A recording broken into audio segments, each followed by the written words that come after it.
Douvres, passager pour Londres, correspondance ferroviaire par la gare centrale.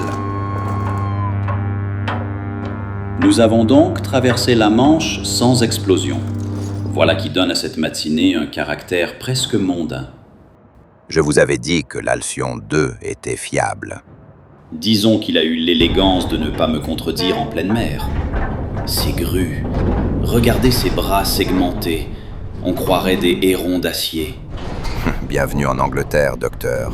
Ici, même les ports ont fait des études d'ingénieurs. Et les ingénieurs ont visiblement étudié les échassiers.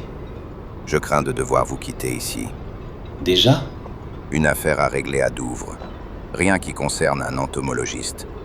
Les affaires qui ne concernent personne sont rarement innocentes.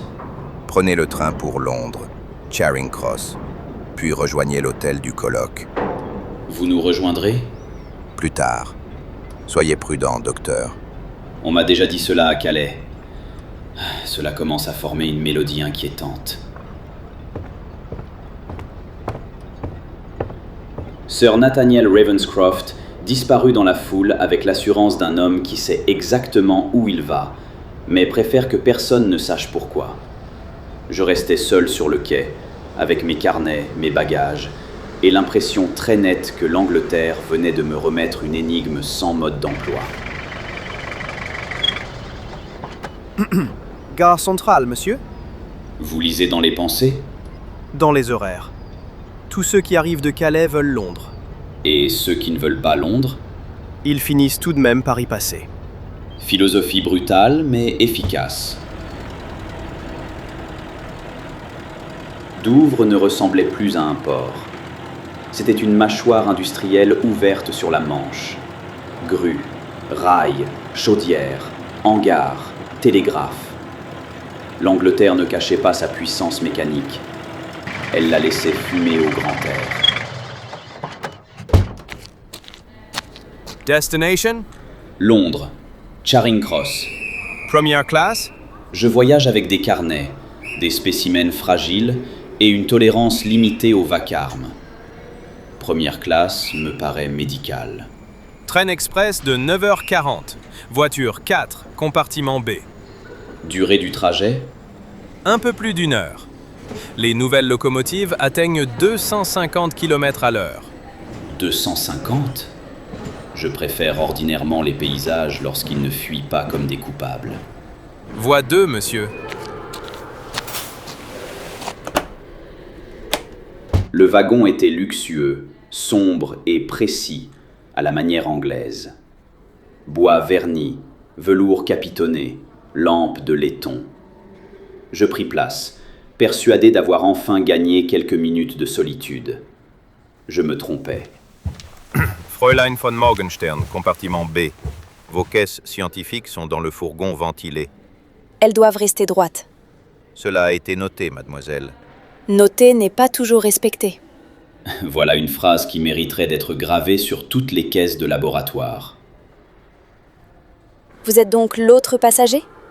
Il semblerait. Philibert Brasswings, docteur en entomologie mécanique. Brasswings. Le nom est difficile à oublier. Il m'a beaucoup servi dans les congrès, moins dans les administrations.